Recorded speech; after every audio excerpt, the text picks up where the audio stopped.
आपण आपलं घर सजवण्याचा खूप प्रयत्न करतो, तसंच मी पण करते. हे तर मी तुम्हाला काल सांगितलेले आहे.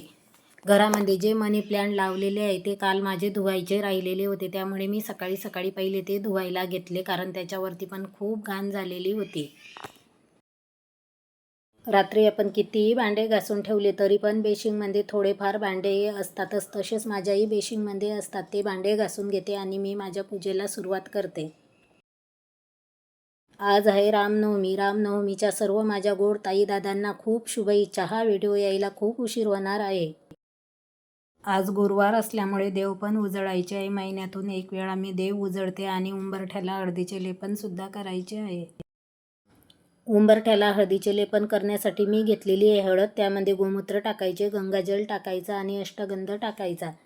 तुमच्याकडे जर कापूर असेल तर कापूर टाकला तर खूप छान वास येतो.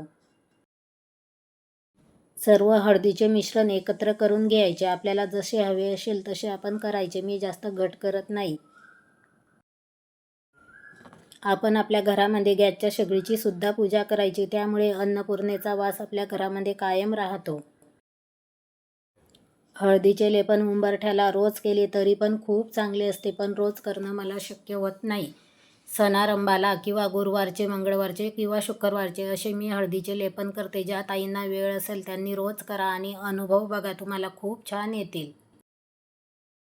हळद ही खूप शुभ मानली जाते. हे तर प्रत्येक ताईला माहिती असणार आहे. ज्यांना माहिती नसेल त्यांच्यासाठी सांगते. आणि उंबरठ्यावरती तुम्ही जर असे हळदीचे लेपन करत असणार आहे तर तुम्ही हळदीच्या लेपनमध्ये काय काय वापरतात ते पण मला कमेंटमध्ये सांगा.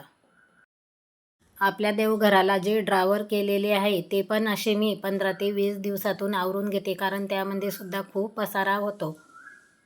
जे सामान आहे ते सामान सर्व बाहेर काढून घेते आणि त्यामध्ये मी पेपर टाकलेले आहे. तुम्हाला दिसत असेल किती कचरा साचलेला आहे. आपण कितीही आवरले तरी पण असा कचरा होतो. माझ्याच्याने तर होतोच होतो, पण तुमच्याच्याने सुद्धा होतो का?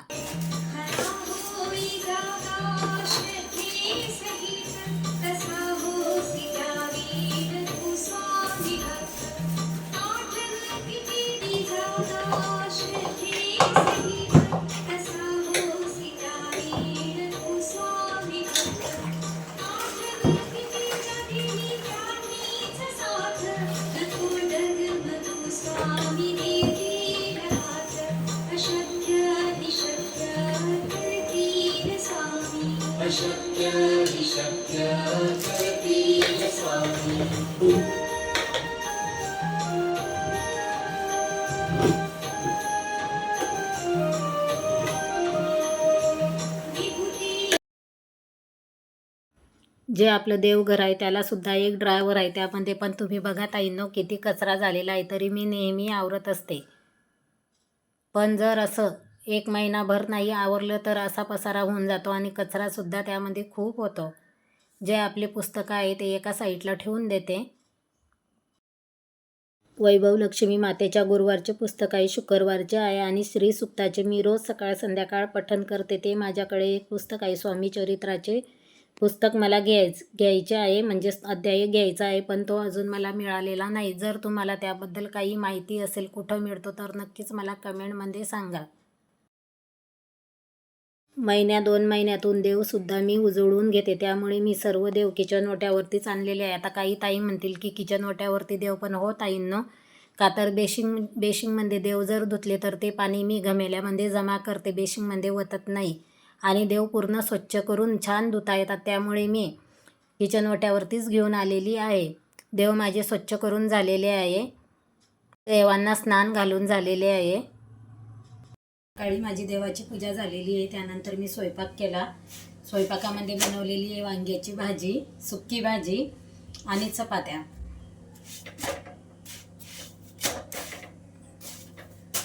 भाजी काढून घेतली एका दुसऱ्या भांड्यामध्ये, कढई लगेच घासायला बेसिनमध्ये टाकून दिली. चपात्या पण करून घेतल्या. आता किचन ओटा स्वच्छ करून घेते.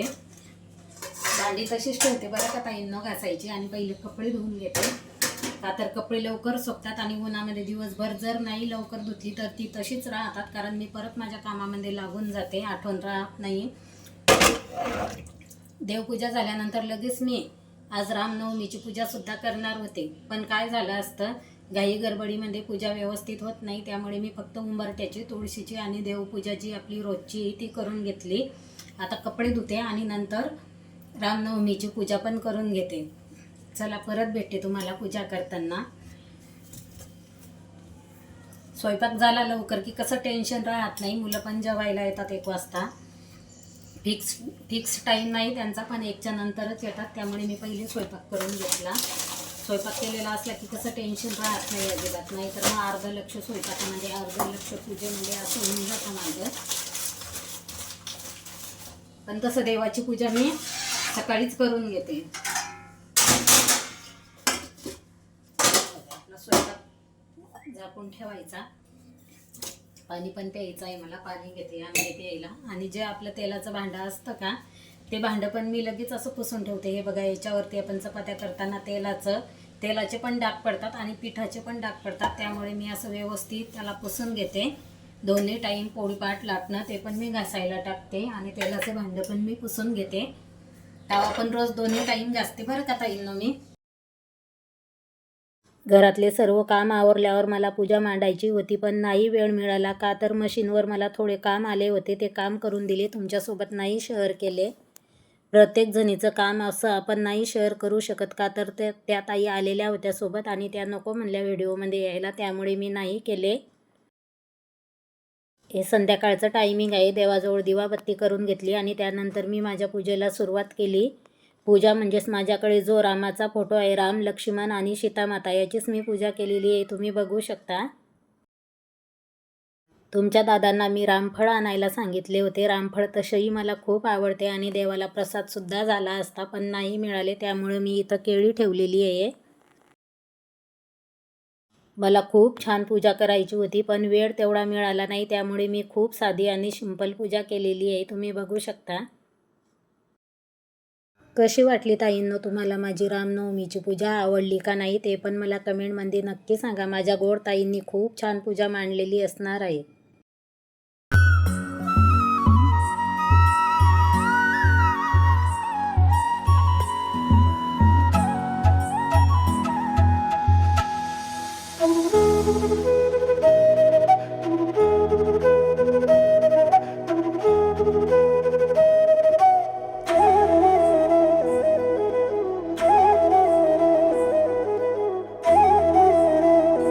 रात्रीचा स्वयंपाक पण झालेला आहे. स्वयंपाकामध्ये वरण भात आणि शेवभाजी चपाती असं स्वयंपाक केलेला आहे.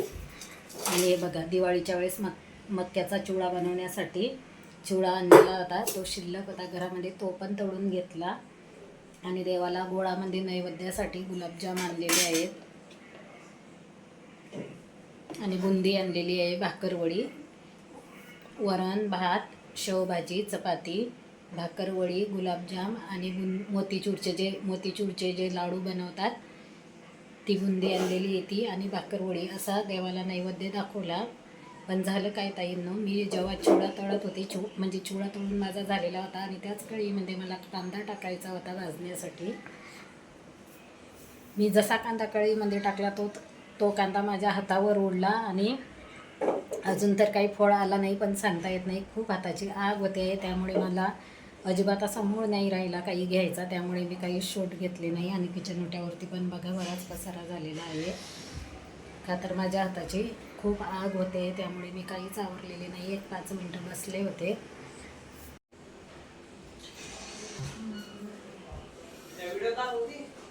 हां बघा, आमचा सागर म्हणतो व्हिडिओ दाखवते का. हे जे आहे का अंगठा पूर्ण असा आग होतोय. हे जे लाल दिसतंय का इथं, थोडंसं लाल पडलेलं इथे आणि इथं हे कुंकवाचं आहे बरं का. पण हे जो अंगठा आहे का, या इथं तेल उडलं आहे, त्यामुळे खूपच आग होते. वर पण बघा. आता राहिलेला पसारा आवरून घेते, भांडे घासते, मुलांचे जेवण झालेले आहे, भाजी काढून घेते, कारण स्वयंपाक चालू असतानाच त्यांना जेवायला दिलं आणि देवाला नैवेद्य पण दिला. पण नैवेद्याचं ताट मी लगेच उचलून घेतलं, का तर आपल्या मेवची पिल्लं तोंड घालतात, त्यामुळे त्यांची चाललेली आहे मस्ती. जो काही किचन ओट्यावरती पसारा होता तो सर्व आवरला. भांडी पण घासून घेतली. तुमच्या दादाला आणि मला अजून जेवायचे आहे. यामध्ये आहे चपात्या,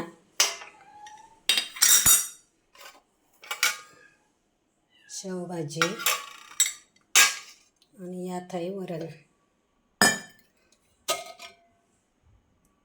मुलांनी आज वरण भात खाल्ला नाही, भाजी चपातीच खाल्ली आज त्यांनी. यात आहे भात. देवाला फक्त वरण भाताचा नैवेद्य दाखवलेला होता, त्यामुळे त्यातला भात काढलेला आहे. चला, किचन आता स्वच्छ झालेलं आहे. आज दिवसभर साडीवर काम केले.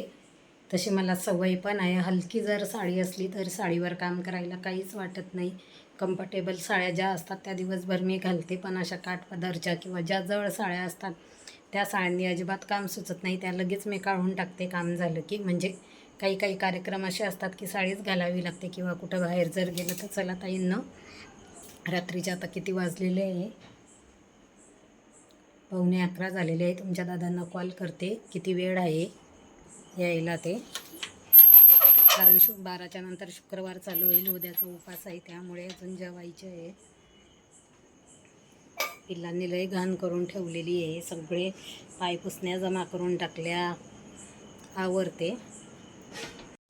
बघा आपले पिल्लं काय करतात. त्यांच्यासाठी हराळी आणलेली होती, ती खातात. खाऊ पण सांडून टाकला. अशा पाय पुसण्या इकडं तिकडं पसरवून ठेवतात. कपडे काढून घेते, कपड्यांच्या गळ्या घालते. खूप उशिरा कपडे धुतले की असे कपडे राहून जातात. चला ताईंनो, आज सकाळपासून पूर्ण दिवस कामामध्ये बिझी होते. आजचा ब्लॉग इथंच संपवते. कसा वाटला तुम्हाला आजचा ब्लॉग ते पण कमेंटमध्ये नक्की सांगा. परत भेटू आपण उद्याच्या एका नवीन ब्लॉगमध्ये. नवीन दिवसाची नवीन सुरुवात. जर तुम्हाला ब्लॉग आवडला असेल तर लाईक करा, कमेंट करा, शेअर करा. ज्या ताई नवीन असतील त्यांनी चॅनलला सबस्क्राईब करा. पूर्ण व्हिडिओ पाहिला त्याबद्दल सर्वांचे धन्यवाद. Good night.